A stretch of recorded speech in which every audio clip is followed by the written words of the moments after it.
وأحسن منك لم رأته عيني وأجمل منك لم تلد النساء خلقت مبرأ من كل عيب كأنك قد خلقت كما تشاء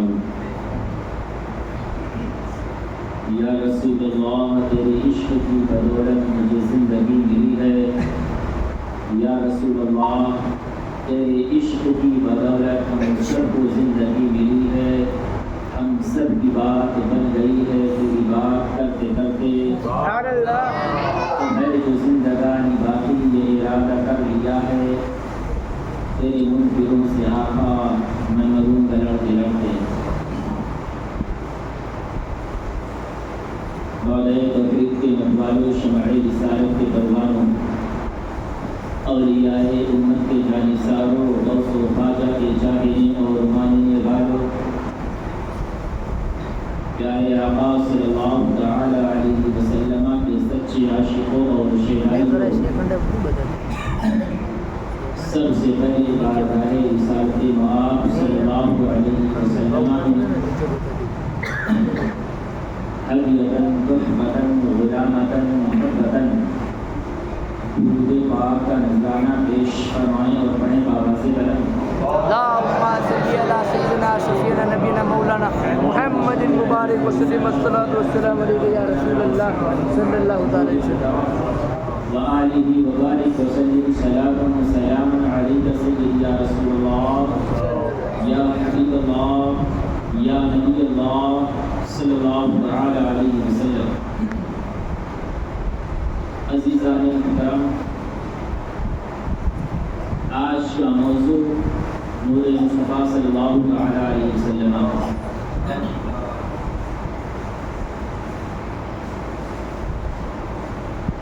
میں نے قرآن مقدس کی آیت کریمہ کی تلاوت کرنے کا شرف حاصل کیا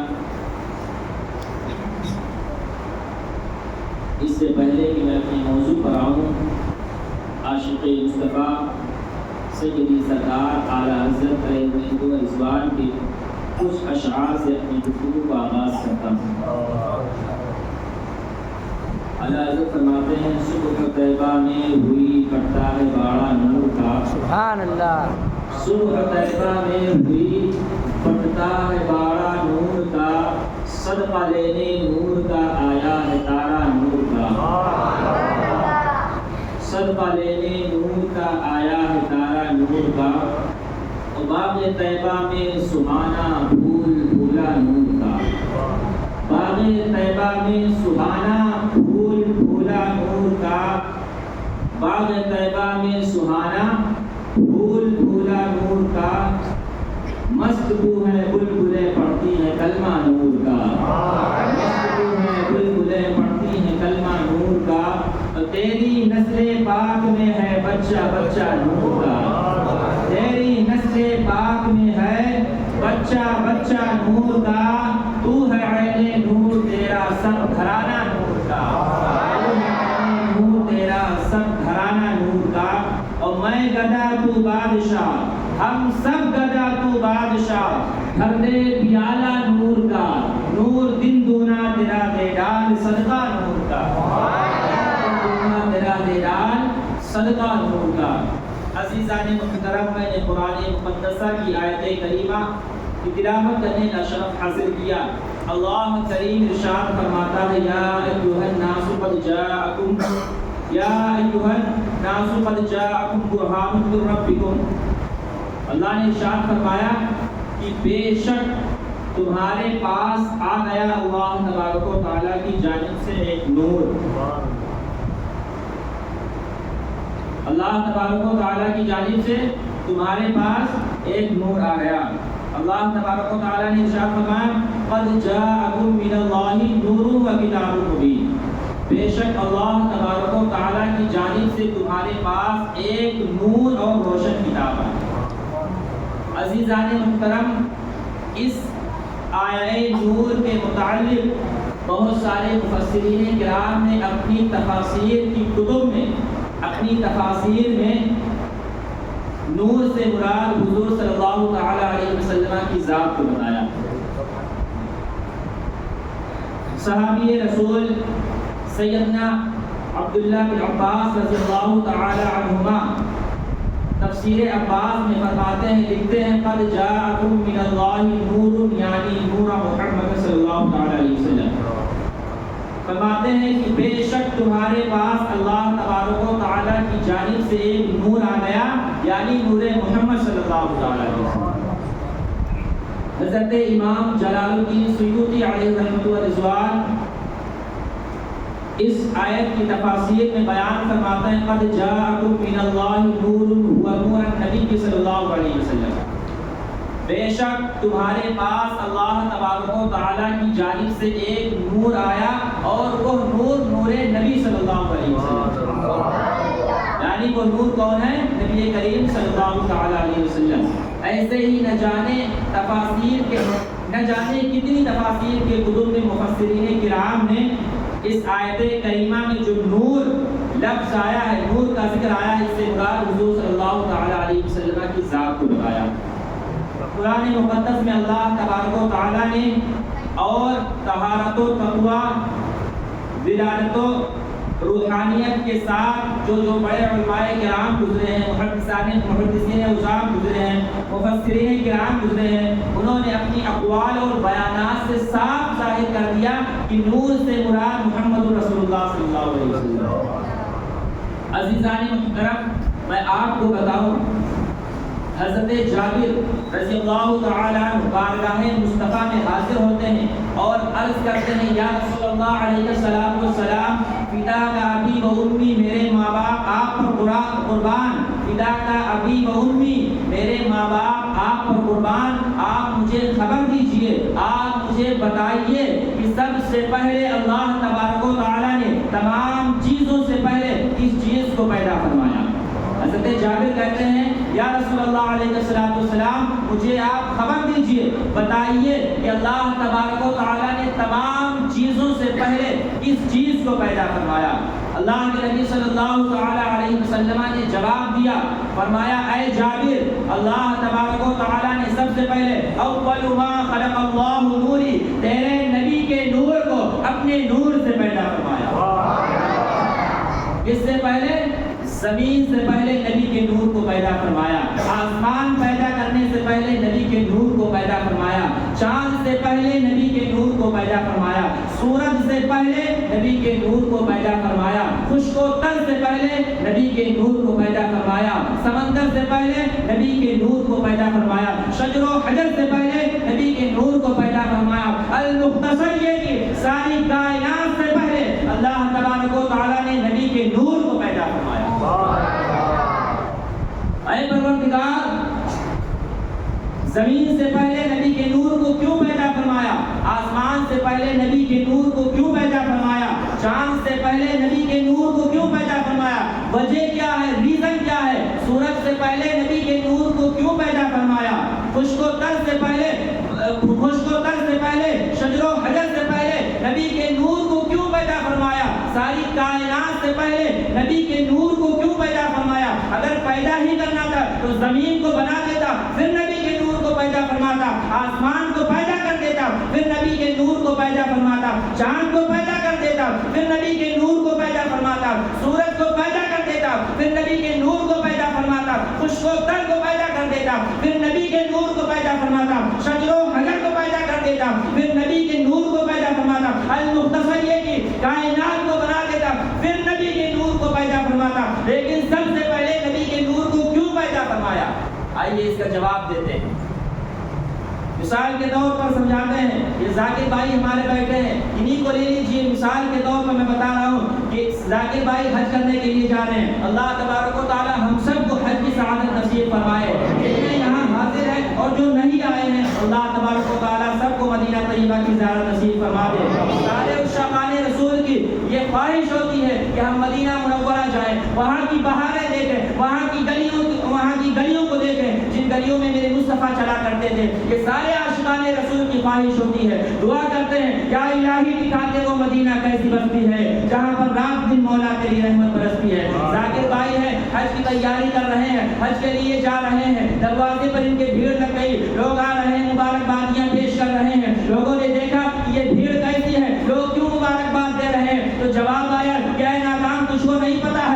ذاکر بھائی حج کے لیے جا رہے ہیں, مدینہ طیبہ دیکھنے جا رہے ہیں, مکہ مکرمہ دیکھنے جا رہے ہیں, اس لیے سارے لوگ مبارکبادیاں دے رہے ہیں, سارے لوگ خوش ہیں, خوشی خوشی مسافہ کر رہے ہیں, معانقہ کر رہے ہیں, مبارکبادیاں دے رہے ہیں, اس لیے کہ ذاکر بھائی حج کرنے کے لیے جا رہے ہیں. اتنے میں ایک مالی آتا ہے آپ کے دروازے پر, وہ ایک گلاب کا درخت لے کر آتا ہے, ایک گلاب کا پودا لے کر آتا ہے, کہتا ہے ذاکر بھائی اس پودے کو آپ خرید لیجئے. ذاکر بھائی اس کو خرید لیتے ہیں, خریدنے کے بعد اپنے بچے کو دے دیتے, اے بچے اس گلاب کو تو صحیح سلامت اپنی حفاظت میں رکھنا, تاکہ میں آنے کے بعد اس کو ایسے ہی دیکھوں جیسے میں نے خریدا ہے. ذاکر بھائی گلاب کے پھول کو لے لیتے ہیں, درخت کو لے لیتے ہیں, اپنے بچے کو دے دیتے ہیں. بچے نے کہا ٹھیک ہے والد محترم, آپ جائیے مدینہ طیبہ کا سیر کریے, آپ جائیے روضہ رسول پر حاضری دیجیے, آپ جائیے روضہ رسول کی زیارت کیجیے, ٹھیک ہے میں گلاب کے درخت کو ایسے ہی صحیح سلامت رکھوں گا. ذاکر بھائی چلے جاتے ہیں, حج کرنے کے بعد واپس آتے ہیں, واپس آنے کے بعد لوگ آنے لگے, مبارکبادیاں دینے لگے, حاجی صاحب مبارک ہو, آپ کا حج مبارک ہو, آپ کا حج کرنا مبارک ہو.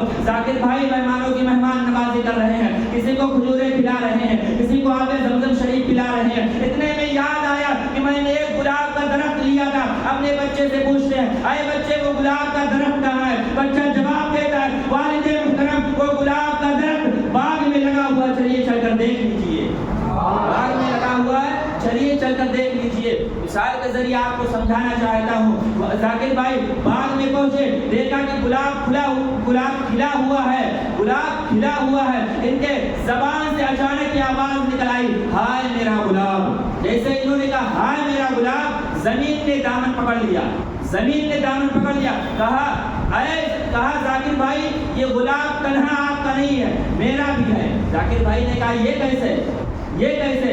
اس نے کہا کہ اگر یہ گلاب تمہارا ہوتا تو اپنے ہاتھ پر جماتے, میرا سینہ چاک کر کے مجھ پہ جمایا تھا, اس لیے یہ گلاب میرا بھی ہے. زمین نے دامن تھام کے کہا یہ گلاب میرا بھی ہے. زمین نے دعویٰ کر لیا, کہا ہے ذاکر بھائی تنہا یہ گلاب آپ کا نہیں بلکہ میرا بھی گلاب ہے. زمین نے دعویٰ کیا, اتنے میں ہوا آ کر دامن تھام لیتی ہے, کہتی ہے اے زمین یہ گلاب صرف تیرا نہیں بلکہ میرا بھی ہے. زمین پوچھتا ہے وہ کیسے, زمین پوچھتی ہے وہ کیسے, گلاب تیرا کیسے ہے؟ ہوا کہتی ہے کہ ٹھیک ہے تو نے اپنے سینے پر اس کو جمایا ہے, لیکن اسے جھولا میں نے جھلایا ہے. کبھی نسیم سحر بن کر, کبھی باد صبا بن کر, اسے جھولا ہم نے جھلایا, اس لیے یہ گلاب میرا بھی ہے. ہوا کہتی ہے گلاب میرا بھی ہے. اتنے میں شبنم آ کر دامن تھام لیتی ہے, کہتی ہے ٹھیک ہے جھولا تو نے جھلایا ہے, لیکن اس کو وضو میں نے کرایا ہے, اس کے منہ ہم نے دھلائے ہیں, اس لیے یہ گلاب میرا بھی ہے. شبنم نے دعویٰ کر دیا یہ گلاب میرا ہے. اس کے بعد پھر چاند آ کر دامن تھام لیتا ہے, شبنم کا دامن تھام کر کہتا اے شبنم یہ گلاب صرف تنہا تیرا نہیں بلکہ میرا ہے. اگر میری چاندنی نہ ہوتی تو اس کی ہریالی نہ آتی, اس لیے گلاب میرا بھی ہے. چاند یہ کہتا ہے اگر میری چاندنی نہ ہوتی تو اس کی ہریالی نہ آتی, اس لیے یہ گلاب میرا بھی ہے. چاند نے دعویٰ کر دیا, سورج آ کر دامن تھام لیتا ہے, کہتا ہے چاند یہ گلاب تنہا تیرا نہیں بلکہ میرا بھی ہے. اگر میری روشنی نہ ہوتی, میں نہ ہوتا تو اس کو دھوپ نہ ملتی اور یہ بڑا نہ ہوتا, یہ اگتا نہیں. اگر میں نہ ہوتا تو اس کو دھوپ نہ ملتی, یہ بڑا نہ ہوتا, یہ اگتا نہیں, اس لیے یہ صرف تیرا نہیں میرا بھی ہے. ایک گلاب کا درخت ہے, کتنے احسان کے تلے دبا ہوا ہے. زمین کہہ رہی ہے میرا ہے, ذاکر بھائی کہہ رہے میرا بھی ہے, آسمان کہہ رہا میرا بھی ہے, چاند کہہ رہا میرا بھی ہے, سورج کہہ رہا میرا بھی ہے, ہوا کہہ رہی میرا بھی ہے, شبنم کہہ رہی میرا بھی ہے. ایک گلاب کا درخت ہے, کتنے احسانات کے نیچے دبا ہوا کہ سر کو نہیں اٹھا سکتا ہے. عزیزان محترم بیرمگام کے مسلمانوں, میں بتانا یہ چاہتا ہوں, سمجھانا یہ چاہتا ہوں, اگر اللہ تبارک و تعالیٰ زمین کو پیدا کرنے کے بعد نور مصطفیٰ کو پیدا کرتا تو زمین یہ کہہ دیتی اگر میں نہ ہوتا تو آپ قدم کہاں رکھتے. آسمان کو پیدا کرتا تو آسمان یہ کہہ دیتا اگر میں نہ ہوتا تو سایہ کہاں سے لاتے. چاند کو پیدا کرنے کے بعد نور مصطفیٰ کو پیدا کر دیتا تو چاند یہ کہتا اگر میں نہ ہوتا تو چاندنی کہاں سے ملتے. سورج کو پیدا کرنے کے بعد نور مصطفیٰ کو پیدا کر دیتا, سورج یہ کہتا اگر میں نہ ہوتا تو تم کو دھوپ کہاں سے ملتے. اس لیے ساری کائنات کو اللہ تبارک و تعالیٰ نے مصطفیٰ کریم کے قدموں میں رکھ کر یہ بتا دیا کہ ساری کائنات والے یہ جان لو, ساری کائنات والوں یہ جان لو, مصطفیٰ کریم کے قدموں میں رکھ دیا ساری کائنات کو, اور یہ بتا دیا کہ ساری کائنات والوں تمہارا احسان مصطفیٰ کریم پر نہیں ہے بلکہ ساری کائنات پر مصطفیٰ کریم کا احسان